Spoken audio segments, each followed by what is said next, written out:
Al Horford for Smart right side. Quick drive past Holiday. Throws a bounce pass to the corner. White kicks out to Tatum again. Tatum cracks the three. Got another one. Another one for Jason Tatum. His 7th of the night. He's got 41.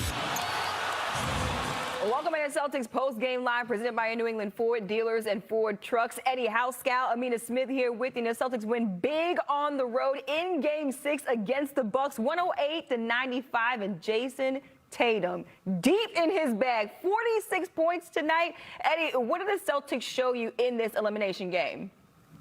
That Jason Tatum said, everybody get out the way. I'm not losing. We're going to come back to Boston. He had it on his mind that he was going to be on attack mode from the start of the game. The thing that they did take care of the basketball, which maximized opportunities to get looks at the rim. Turning the ball over, you always shoot yourself in the foot. You don't even get the opportunity to see if it could go in or get an offensive rebound. But Jason Tatum was the superstar. And early on, it was looking like Giannis. You know, everything was Giannis going to the free throw line. How many points Giannis had? Even though he had 40 points and 20 rebounds, you know, the first time since 2001, Shaq did it. But still, Jason Tatum is the story of this. He put the team on his back, but then the guy stepped up. Jaylen Brown didn't look like he had a great game, but when you look over at it, you're like, oh, he had 22 points, 4-7 from 3. He chipped in. Marcus Smart bouncing back from the turnovers that he had, knowing that ate at him. He ended up having 21. So when you look at it, the guys that showed up, that were supposed to show up, they did. And the person who was putting everybody on their back said, hey, man, I got y'all. Don't worry about it. I'm going to close this out. Let's go back to Boston and try to close this out here in the Garden. And it was a battle of two heavyweights. Jason Tatum versus Giannis Antetokounmpo. 44 points and 20 rebounds for Giannis. Just when you saw them going back and forth, Scout, in that fourth quarter, what crossed your mind? Well, I'm going to piggyback off what Eddie's saying. Like, Jason Tatum had the big game, no doubt about it, but he did it the right way. And I'm not saying Giannis didn't. Like, Giannis has to be that aggressive. He has to get downhill. I love the pace at which Tatum was playing at today. They were moving the ball would end up finding him. He was picking his spots, but I don't feel like he was overly forcing it. And it wasn't like I'm dribbling up and everybody knows I'm going to shoot it. Look how many times he's getting just wide open clips from other people on the floor. He went to things that he liked, like, for instance, the high pick and roll, and Eddie Howe's been talking about the drop coverage all series long. So he went to that. He exploited that. I thought that this was the Celtics' best game. And when the Celtics play great basketball, and I'm talking everybody, not one guy or two guys, I feel like Tatum will have big nights like this because the ball will find him, he'll get it in the flow, and he'll pick and choose his spots where he needs to impose his will. And it was like Jason Tatum was poised. He was confident out there, not scared of that big moment. Eddie, how did he let the game come to him tonight?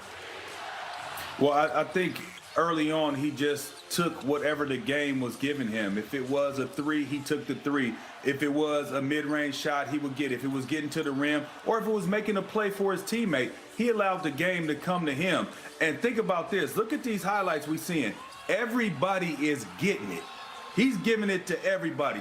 Portis got some. Grayson Allen got some. Drew Holiday got some. Giannis got some. Connaughton got some. He was giving it to everybody. And once that happens, Jason Tatum is hard to stop, number one. But when he gets it going like that, there's nobody that can stop him. And that's what we have to continue to do, is maximize his opportunities, and him himself understanding, I don't have to force the thing. I can allow it to come to me. And once it comes to me, everything's going to open up, not only for myself, but also for my teammates. And then when it comes down to the fourth quarter, where we have to take advantage of matchups, then we're going to seek who we want to take, and we're going to destroy him. Jason Tatum's not the best isolation player in the league. He's not the best catch and shoot player in the league. He's not the best guy off a pick and roll. But when I said just the other day, I think when you add in everything, including offense and defense, he's the most complete player in the league. He could do it with the ball, without the ball. He can rely on his teammates. He can go out and get his. He can drive closeouts off the catch and shoot. He can let that fly off the catch and shoot. So to maximize Tatum's greatness, this is how the Celtics have to play. It's almost like you move the ball with the intent on eventually finding that thing back to Tatum or Brown and letting them attack on, like, kind of secondary action. That's what when the Celtics are at their best, and that's when I feel like Tatum is at his best. Doesn't mean he can't do those other things, but when he gets it into the flow and attacks you off a closeout, you're done. It's over. Yeah, 9 rebounds and 4 assists to go with those 46 points for Jason Tatum tonight. All right, let's send it out to Abby Chin, who's with Al Horford right now. Al, the Bucks call it kind of in that fourth quarter. What was said? How are you guys able to? Really staying locked in.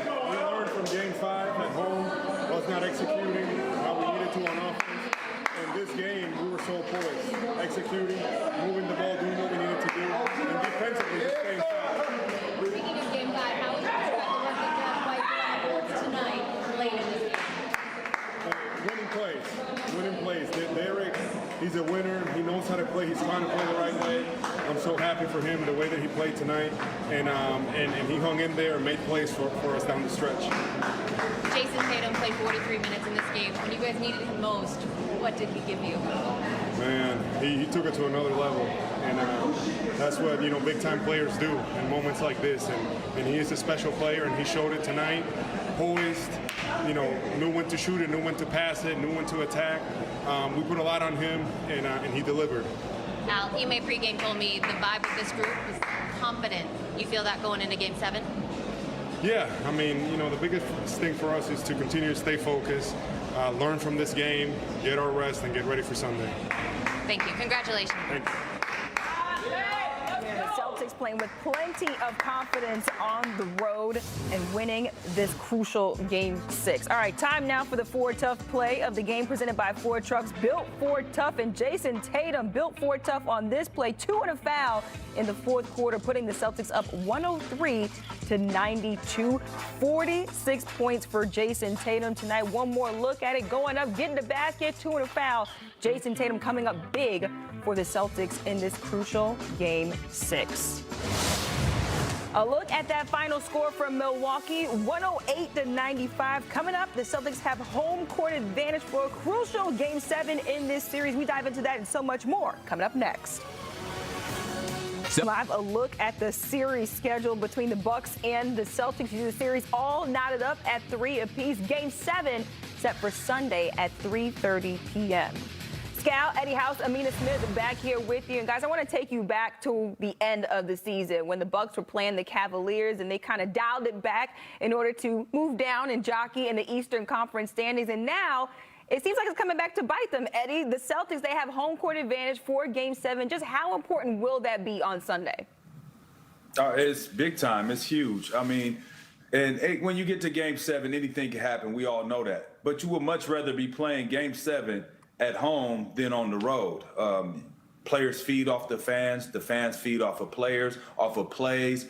The role players seem to play better, as everybody say, at home. You have a normal routine. You sleep in your own bed. You have the food that you normally eat. You don't have to eat hotel food. Well, nowadays you could DoorDash or you could find other ways to do it, but we were stuck eating. If you was at a bad hotel, you were stuck eating that room service. But now you could do whatever you want to do, and if you're at home, you have that rhythm, you have that routine, your family is with you, it's all love, and all you got to do is go take care of business. So it is extremely huge to have home court advantage, and I'm glad that the Celtics didn't take their foot off the gas, and they do have that home court advantage because it is huge. It's big time for to be in the Garden. You know that, Scal. Yeah, it's hard, different. It's hard to win a Game 7 in the Garden. It usually takes like unreal performance.